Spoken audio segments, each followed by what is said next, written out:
how mind-bending was the fame of Footloose? Because then I have to imagine, like, you're doing off Broadway, you're becoming successful, you have these parts, and like we're talking about, like, you're an artist and you're finding your way, but you also, as a kid in Philly, you want to be famous and you want to be a pop star, and essentially that's what Footloose did, right? You were Totally.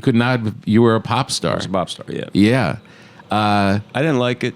You didn't like it as it was happening? Well, let's put it this way. It wasn't, at that point in my life, the pop star thing had gone so by the wayside. Right. I was so wanted to be a quote unquote serious actor. It was that New York thing that we had talked about. Yeah. And I think I was too naive in the industry to understand that if you embrace the pop stardom, then eventually over time you can turn it into anything that you want. How old are you when this is happening? I was 24 when I made the movie, so right. I was maybe about 25, I guess, when it came out. I'm not really sure. I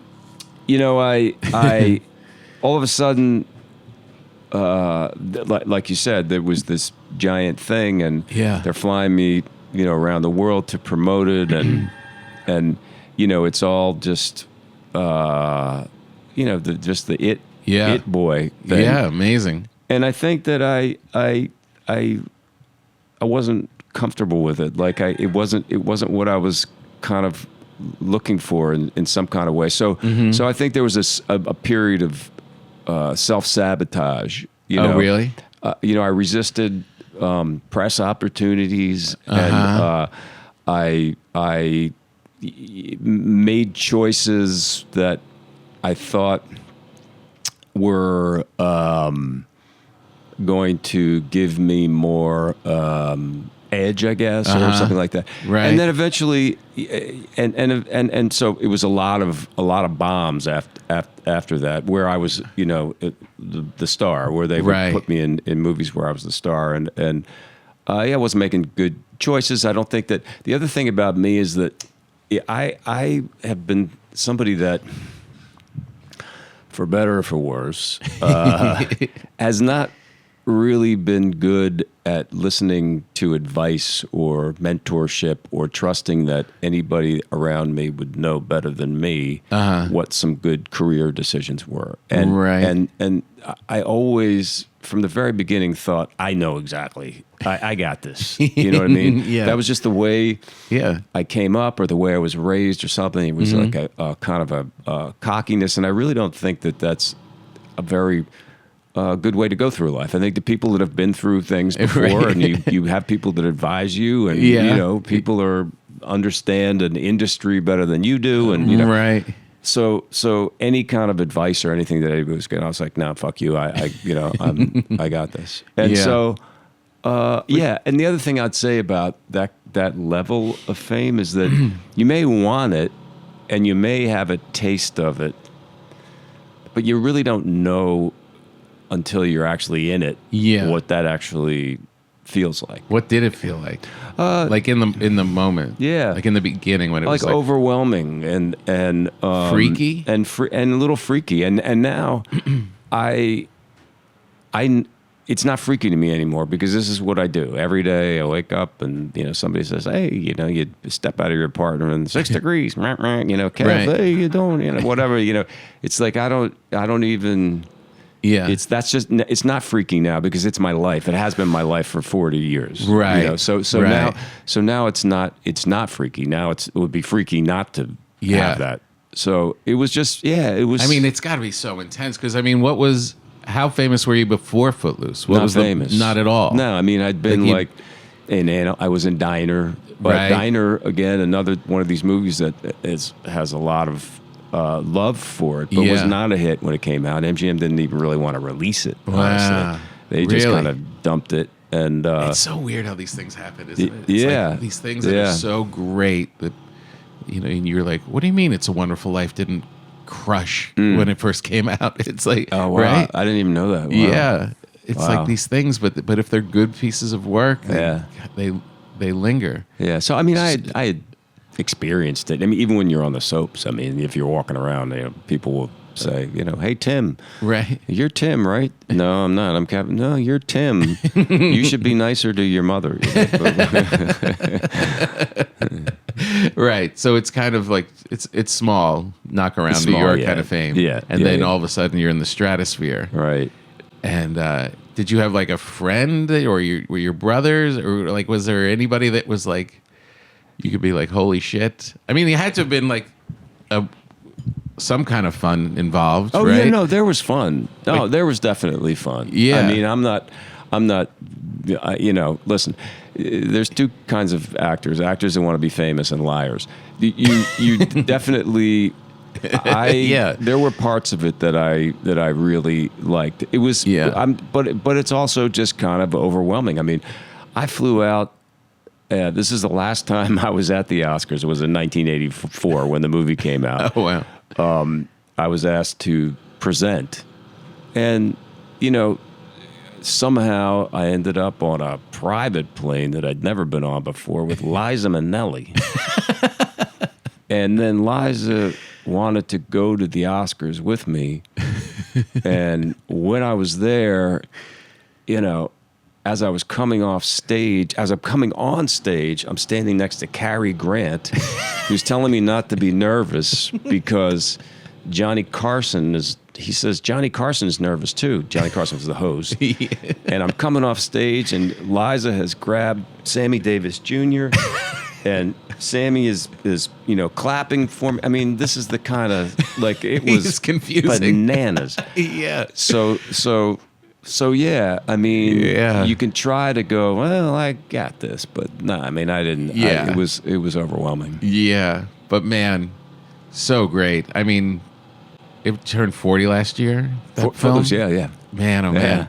So joyful. My daughter was doing it in school right before the pandemic. Oh, everyone's daughter's been doing it in school. Everybody. And it's so joyful. I mean, it's really like, Yeah, it's they cool. love it. All the kids just love being in it. Like the energy of that piece is just so great. Yeah, it's cool, and also, it's a pop movie, but the themes of like pushing back against authority and Yeah. about pushing back against religious extremism. Yeah. That's saying that you can't do things like dancing and Right. and following your own heart, and Yeah, it there's had a good, lot there's to good it. stuff there. Yeah. I saw you talking about how you didn't really know how much dancing was going to be involved. I really didn't know. I had no idea. I mean, there was a little bit of a dance audition. And I don't really remember the dance audition that much. The reason that I know about the dance audition is because I heard Rob Lowe talking about, or maybe he told me about how he probably could have gotten the part, but he tore his ACL or something during the dance audition. Really? And then he hurt himself. During the audition? During the audition, I think, yeah. Oh, man. Yeah, I think it was during the audition or yeah, something like that. But Wow. yeah, so I And then I liked to dance. I mean, I was, no way was I a trained dancer. Right. There were a couple, when I was in acting school, they had like movement classes, and then, we had a couple of dance, teachers as part of our acting school program. Sure. But I loved to go to Studio 54, or whatever area. I'm trying to think of some of the other clubs I can't even remember in the 70s. Is that where you met Liza? That's no. I'm talking about when I was a waiter. I was Oh, wow. I was not hanging with them. Right. No, I was not hanging with Halston. I was just kind of scraping enough money together to get in and be able to maybe buy one beer and then just dance all night. I just loved it. I loved it. That's cool. And so I thought, I literally said, I don't know that you necessarily need a choreographer. If you just turn the music on, I'll just dance around. Yeah. And the thing is that they in the script, it never indicated that these were going to be big dance numbers. It really wasn't. If I remember correctly, because I read the script, multiple times, and before we started shooting, and I was like, it just says, Ren gets pissed off and dances. Right. That was it. Right. But when I landed to rehearse in L.A. at Paramount before we went to Utah to make the movie, right, I pulled up and they took me to a soundstage, and there was an entire soundstage that was just for me to rehearse the dancing. Oh my God. And the gymnastics and the other stuff. Not just me. Yeah. Also, Chris Penn and the other dancers who were, in the movie. Laurie Singer. So I was like, oh shit, this is a bigger deal than I thought it was, and it was hard. I mean, Was it long, weeks of that? Yeah, probably. Well, I don't know, maybe 3 weeks, something like that. Jeez. Yeah. Jeez. Yeah, and then we went out to Utah and yeah, I worked really hard, and of course, famously, I do have doubles. Sure.